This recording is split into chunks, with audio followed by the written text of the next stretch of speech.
Hello everyone, and welcome to episode 9 of my Topical Ramble series. It's been a long time since I've done one of these videos, and there's been a few reasons for that.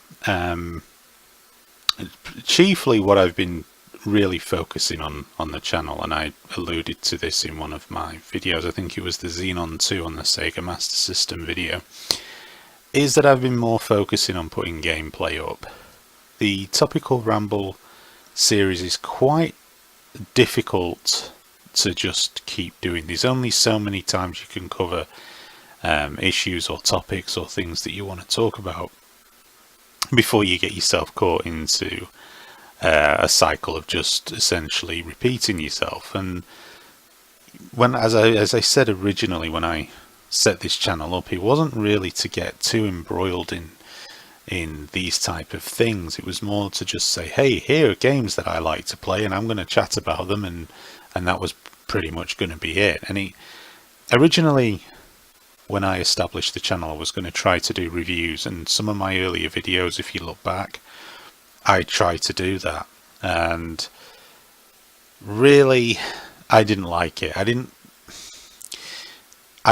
feel comfortable doing reviews of things, basically because, well, there was a number of reasons.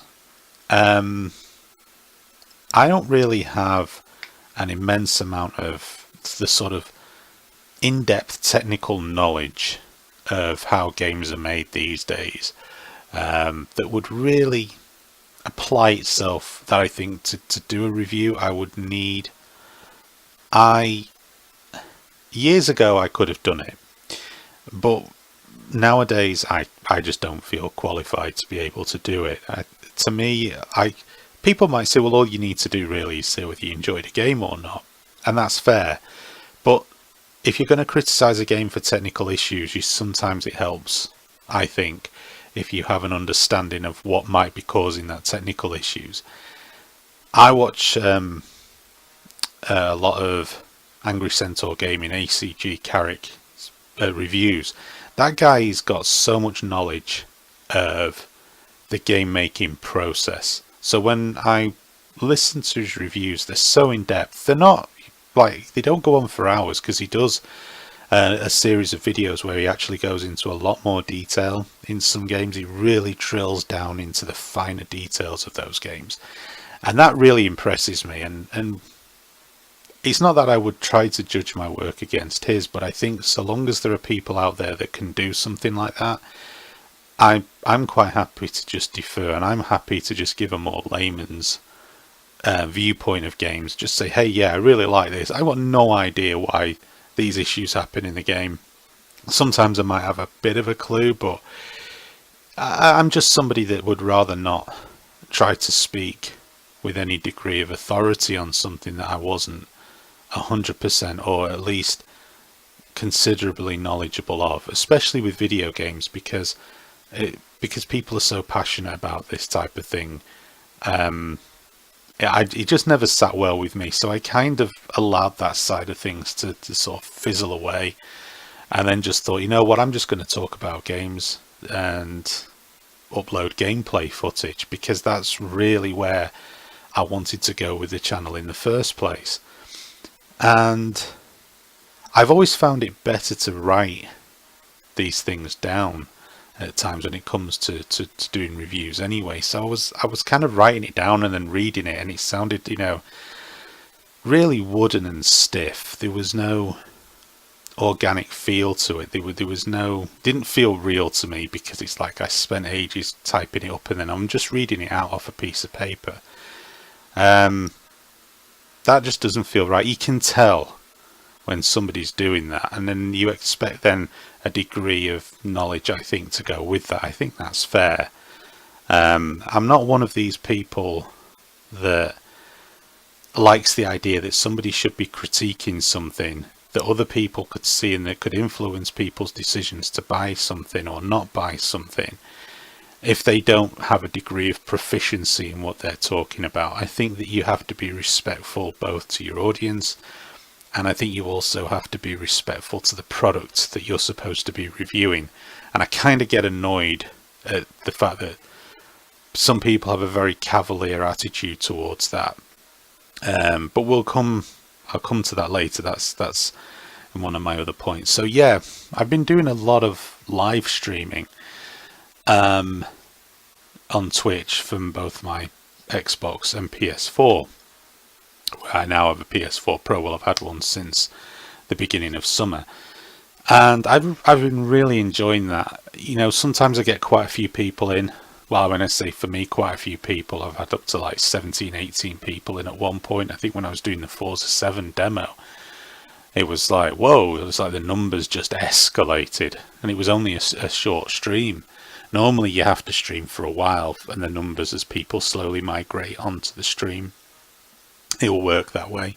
So I was kind of taken aback. I was like, wow, bloody hell.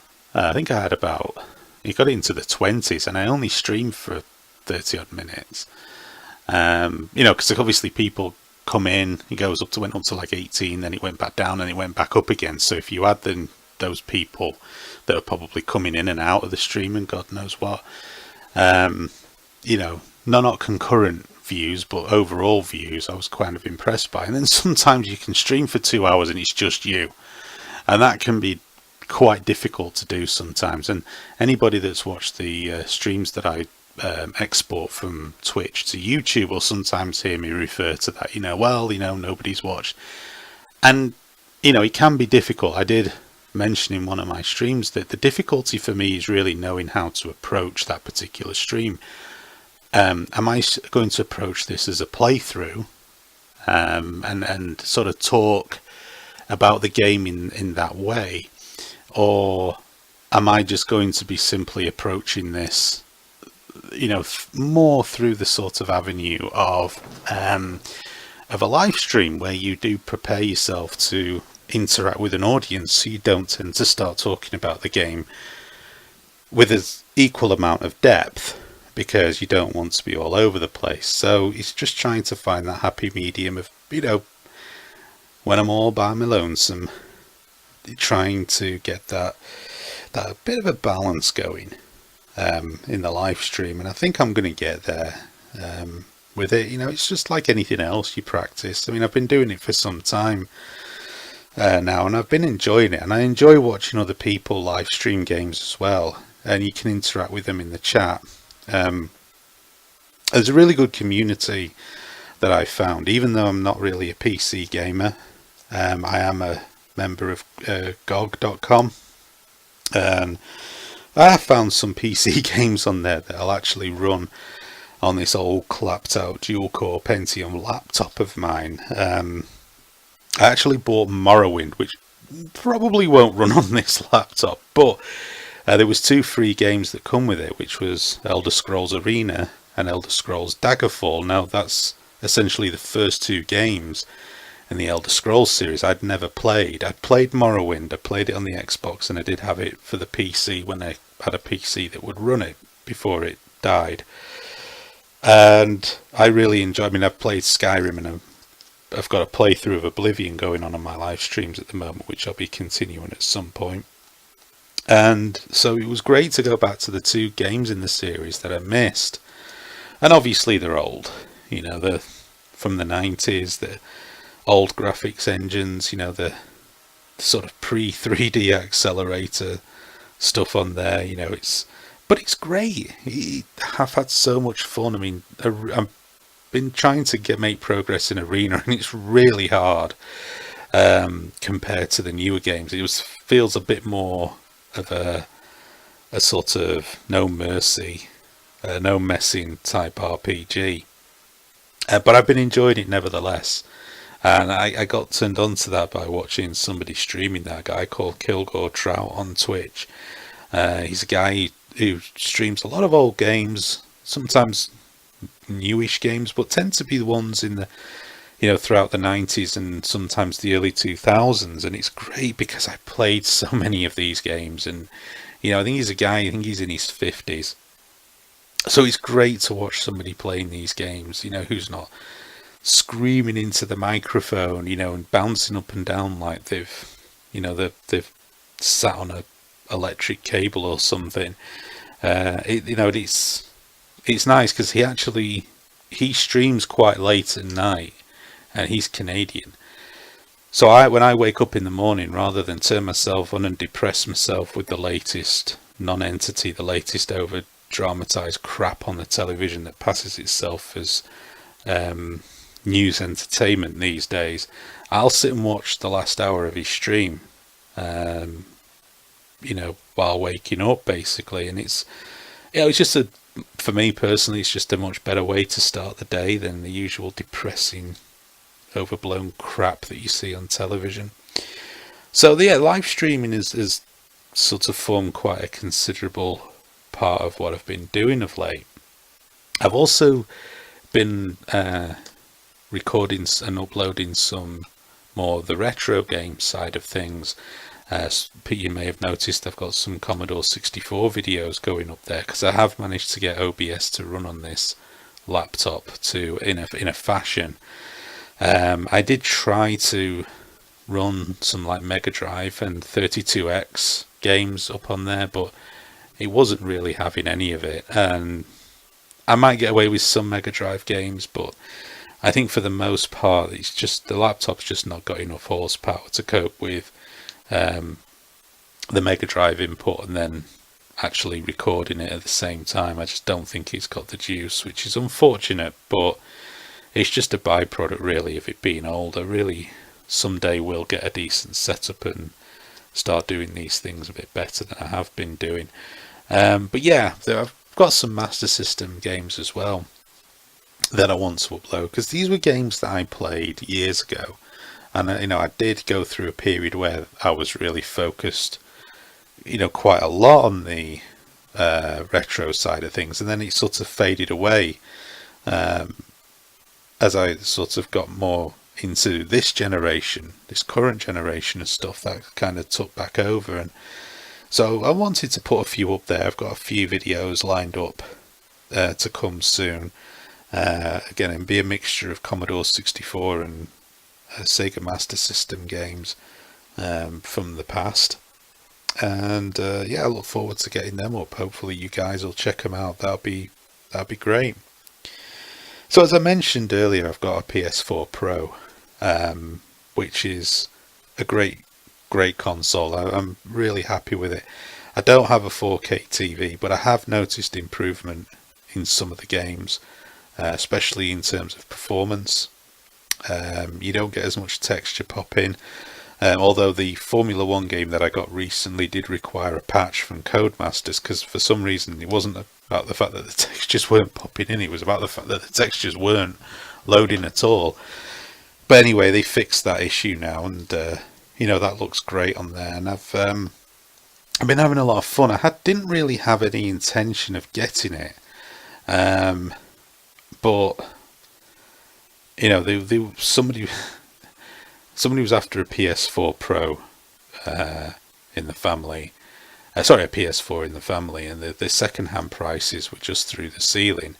I got together quite a lot of old stuff, a lot of really old games that I was just done with, like some Saturn games and a few PlayStation games and a few Xbox 360 and PS3 games. I really had to be really ruthless in what I was doing. I just sort of went through a lot of my stuff. And by the time I got everything together, I actually had enough with a little bit of money coming in for my other PS4. There was nowhere near what they would have had to have paid if they got one second hand. It was like less than half of that. It was just like, I need a little bit of something for it, because normally I would have just let it go, but with money being a bit of an issue at the moment for me, I couldn't really afford to do that. So, in the past I would have just been like, I'll just have it, I'll buy the PS4 Pro. But anyway, it ended up costing me nothing to get the PS4 Pro in terms of cash. Obviously it costs me in trade-ins, which, you just have to take it on the chin, unfortunately. You're not going to get a huge amount, but for me, those games weren't going to get played. And sometimes in life, when you're in not so much back to the wall situation, which would be kind of ridiculous at the moment to say that I am, because I'm not, but I sort of try to preempt certain things happening like that. When you have to make a decision on what you want, sometimes you have to make those, reasonably tough choices. At the end of the day, we're talking about luxury items. This isn't about whether you're keeping a roof over your head or getting food on the table for your kids and stuff. I would never pretend to put this in the same category, but you essentially are going to get rid of a reasonable portion of your games collection, which at the end of the day nobody likes to do. Everyone would like to keep their stuff, but it's just stuff, and I'll get them back someday. Life will change for me, and I'll get back in a position where I've got more money coming in and what have you, and it's stuff you can buy back. So I try not to get as attached to stuff. I tend to look at things in that sense as like, this is what I want in the here and now, and this is what I'm going to play on a lot. I'm not going to really play on these things, if at all. And I usually, in those situations, I establish myself a rule. If I haven't played it for a year, let it go. And that's kind of the mindset that I have. I was a collector, but my current situation doesn't really allow for that. So you have to be, you just have to be realistic in those situations. And that brings me on to the next thing, the Xbox One X. Again, if I had the money, if I had a lot of money, I probably would go for it. I think it looks like it could be a really good console. And especially I played the demo of Forza 7. There's a video up on my channel of me playing Forza 7, and you'll get to see my impression when I played that game of how good the graphics are on the standard sort of base model Xbox One, not the Xbox One S, but the standard Xbox One that launched. And I thought the graphics looked absolutely out of this world on that. How they would look on the Xbox One X in 4K on a 4K television with high dynamic range, I think it would be like, yeah, okay, we're getting into the realms of almost photorealism. That absolutely blew me away, and but again, I look at it this way. You have to look at it this way. I'm lucky to have what I have. I said in the video, those of people lucky enough to get an Xbox One X, and I'm not. I've had my issues with Microsoft this generation. I've had a couple of issues with Sony as well, especially with them sticking 25% on the price of the PS4. The sort of PlayStation Network subscription, which I think is outrageous to stick it up by that much. There's absolutely no reason for it. They have far more people on that service now. So that's been one of my big bugbears with Sony this generation. That's been disappointing for them. I thought better of them than that. But yeah, I've had issues with Microsoft and the Xbox One, but people will always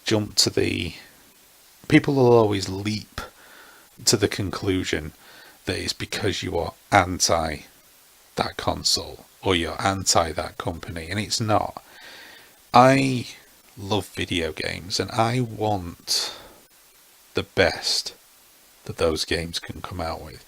I want the best console. I want Microsoft to make the best console ever. I want Sony to make the best console ever. I want Nintendo to make the best console ever, because that's good for gaming. I don't get any satisfaction out of console failure. I'm not one of these people that find it great that a console is struggling, because that's bad. So any criticisms that I always have is because I know the company concerned can do better. And they should, and you want them to do better, and they'll only do better if people criticise. If you're blowing smoke up the ass of these companies, they'll think that what they're doing is great, even when it's not. So to my mind, fair critique of what a company does with a product or a service that they should be doing better with is perfectly fine. It's not fanboyism. It's not fanboyism say, hey, Sony really got it right this time around and Microsoft flubbed it a bit. Because last gen it was the opposite. And you want the best. You want the thing that is going to be what you are going to enjoy using the most. So it's kind of stupid to sit back and say nothing and just accept it all as being, oh, everything's great. And like I say, the Xbox One X, it looks a really nice console. It's kind of funny how it's smaller than its previous incarnations, yet it's considerably more powerful. And if I had the £450 it's going to cost, if I had that lying around spare, then yeah, I would probably buy one. Why wouldn't I? If I could afford to get something that ticks the boxes and is going to make my gameplay, even on a standard 1080p TV that I have, is still going to make it a better experience with improved frame rates, better textures, and so on and so forth. I think they call it super sampling, which is how you get the improvement on a 1080p television. If why not? I don't begrudge people getting it. Like I said in my Forza video, I think they're lucky if they can afford to get one, and fair play to them. So, yeah, I mean, I've covered 3 of the topics I wanted to talk about. The next one was YouTube, and just how strange things have gone on YouTube since I did my last Topical Ramble video. Everybody knows about this whole adpocalypse thing that's gone on, and it doesn't affect me because I don't monetize my videos. I've never been one to make money off all of this. I can honestly put my hand on my heart and say that I have never profited in any way from doing any of this stuff on my channel, apart from the personal satisfaction of just creating content. I don't get thousands of views on my videos, and I don't pretend that my videos are good enough in order to be able to do that. And therefore, it would be great if they did. It would have made the last few years of my life, which have been a bit financially challenging, in some areas, easier. But it is what it is, and I'm happy to just do what I do. In the early days, I was getting quite a lot of views on videos. I think some of my videos have got 12, maybe even up to 20,000 views on them, which just blows me away. But that was about 7-8 years ago, when YouTube was a bit of a different place than it is now. You get a lot more traffic. I was getting a lot more traffic directed then. I don't really get much traffic direction now, apart from those of you who subscribe to me. And I appreciate every view that I get, and every little bit of interaction that I get on the channel. I do appreciate. But I can also see how this apocalypse has been a problem for those who do make money off YouTube. And I do think it's become like a scattershot approach to solving a problem that would have been easier if a more surgical approach had been taken. I get the fact that corporations and companies don't want their contents, their ads being placed on possibly controversial or certainly hateful channels of any description. Channels that espouse terrorism or any kind of stuff like that. I guess fair play to them, that I wouldn't want my product associated with it. But I think YouTube kind of passed the buck of responsibility of shutting those channels down, and they're sort of taking this scattershot gun approach, which unfortunately has been very arbitrary in how it's been implemented. When you see people that are just putting up video game footage and talking about video games, having those things demonetized because the game's got a bit of gunfire in it, or the reviewer swore, you think, well, all of these people, these ad companies, scramble over themselves to get ad revenue when The Walking Dead's on. And that's pretty bloody violent as far as I'm concerned. So there is a degree of hypocrisy in the whole thing, and there is a degree of nonsense to it all. You know, these people, these ad companies, that place these adverts on YouTube are very happy to jump on the popularist bandwagon. You know, they will want their ad revenue put on something like Game of Thrones. They will bend over backwards for that, and there is lots of violence, swearing, and God knows what going on in that because it's popular. But they will demonetize a YouTube channel for showing, polygon-based violence in a first-person shooter because they don't want to be associated with that. It seems a little bit strange to me, and it doesn't stack up.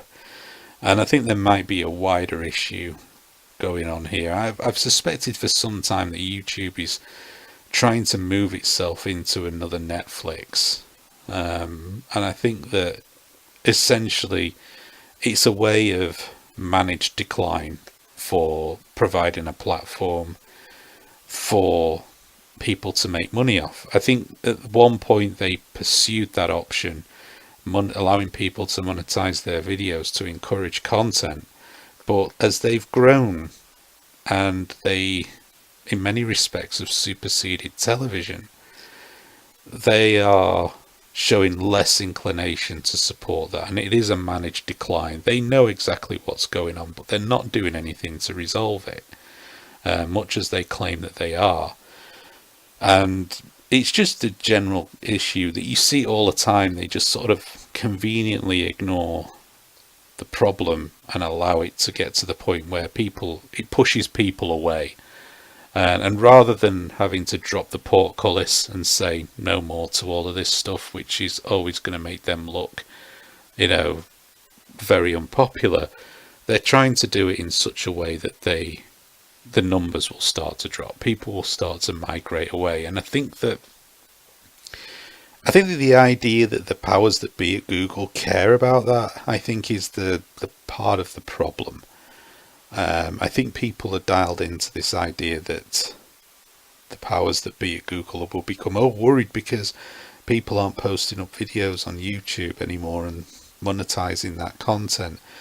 No, I think that the long-term gain is that YouTube is going to pretty much evolve into another Netflix type service, and they'll offer the service for people to upload their videos on the platform, but they really want to essentially drop the ability for channels to monetize. I think that's where I think it's going, and eventually you'll see that people who have become reliant on YouTube to make a living through ad revenue, as opposed to Patreon, will either stop altogether, migrate fully to Patreon if they can get enough support on there to live, or alternatively they will just go away.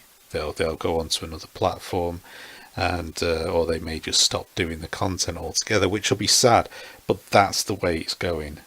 I think that it's not directed at any political groups.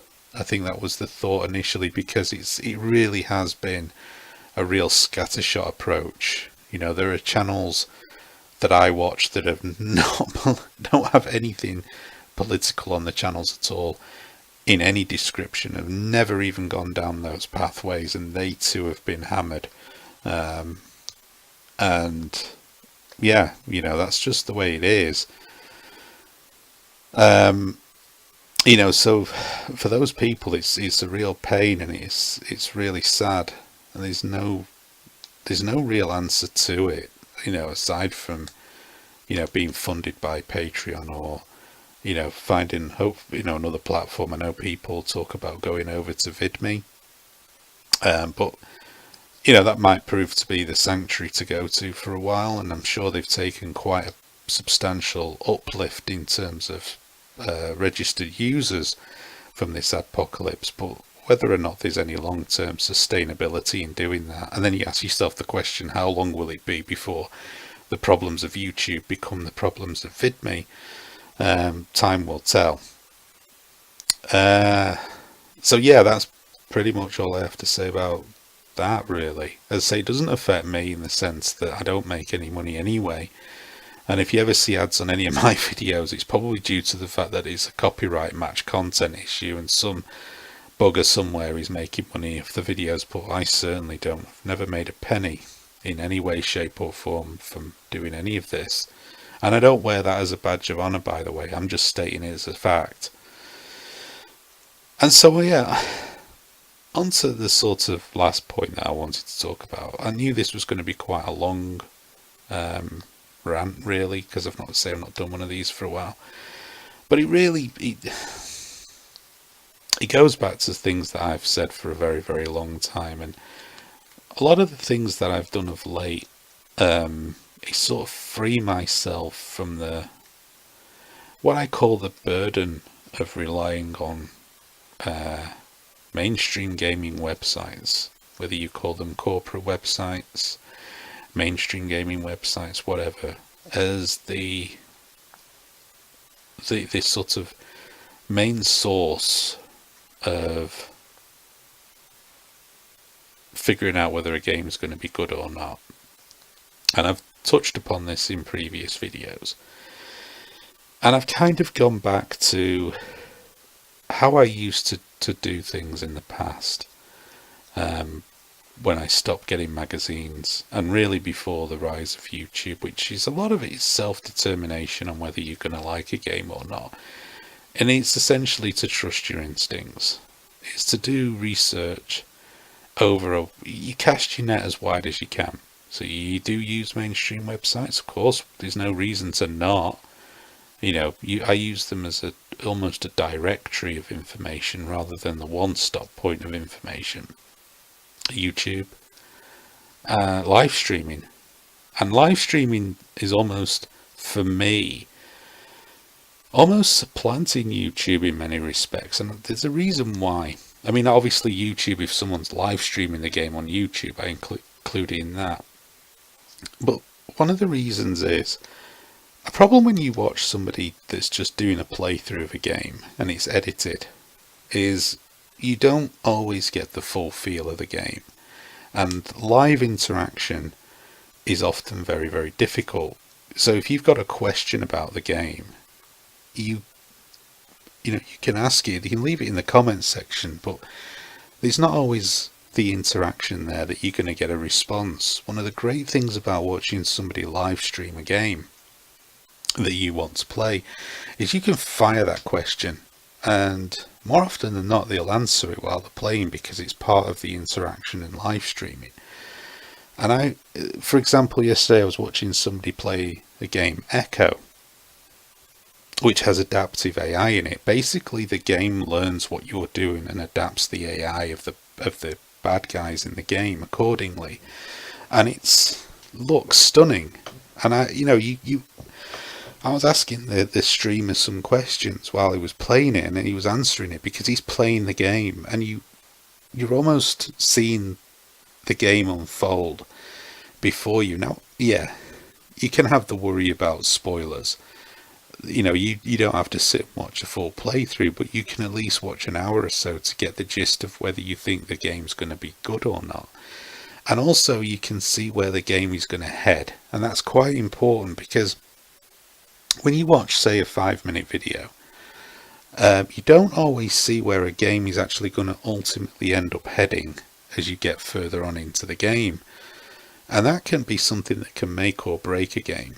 Sometimes games start out really weak source and then become really good after, say, the first hour or so as the game sort of opens up. Other games, it can be almost the opposite. They explode spectacularly in the first hour or two of gaming, and then it fizzles out when you realise that it's essentially the same thing that's just been recycled over and over again, and you think, wow, it's kind of almost becomes an illusion. And for a game like Echo, the thing of that, is this just an illusion, is really important for the longevity of the game. And that was why I watched the stream and got a bit of interaction, because it did get to the point where the streamer was thinking, is this it? And he was saying in the stream, I think, is this just going to be the same? Because if it is, I'm not going to bother with it anymore. And then just as he got into that mindset, it was like, pow, things changed. The game upped the ante again. And that was important to see that. And you wouldn't have really got that impression that the game is just going to keep adding things to it just by watching a 5-minute video. A reviewer could even tell you that happens, but until you actually see how it happens, it becomes problematic. Now, of course, the flip side to this is spoilers, and that's fair. I would say that an hour of watching a stream for an hour or so, if a game doesn't offer you anything else after that hour, I think that's as good an information as any for you to be able to discern the fact that that game might not be for you. If you watching that and the game is like up in the ante and it's very multi-layered, then I think you're in a better position to be able to look at things. And let's face it, if a game is shown all it's got to show in the first hour, is it really worth investing in the first place? I would doubt that. So I think it's important as well to try to have some perspective when it comes to this type of thing, because at the end of the day, when you spend a lot of money on a game, you really want to be possessed of as much information as you possibly can.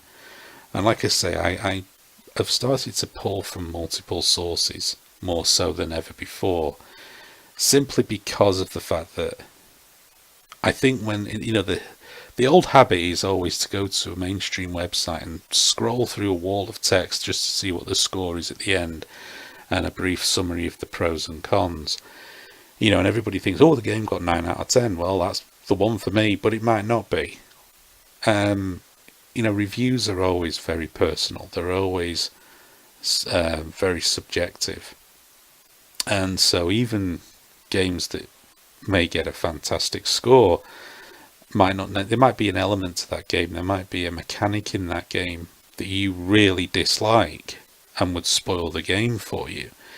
So, by pulling on different sources, by using these outlets, this information outlet, you can gain a much greater picture. And as I say, I personally don't think it's too spoilerific to watch a YouTube stream. Obviously, if if a game is very story intensive, then I think you just have to apply a degree of common sense to what you want to see, what you want to expose yourself to. You have to apply a degree of common sense and judgment. But I think if you were looking at, say, a racing game, for example, it doesn't really, you could sit and watch somebody race for an hour and it's not going to spoil it for you. It's just a racing game. Or if it's a first-person shooter, I just don't think that there's too many of them have anything in the way of intense stories. And a lot of people on live streams as well, they are quite sensitive to that too. They don't like people spoiling the game in the comments section. A lot of them, especially the people on GOG that I follow on Twitch, in that community, a lot of those people actually will jump all over people that go in the comments section to put spoilers in there. And so, the community does sort of regulate itself quite well, but you always have to exercise your own discretion as a viewer, no matter what it is you are exposing yourself to. So really, for me, it was always just about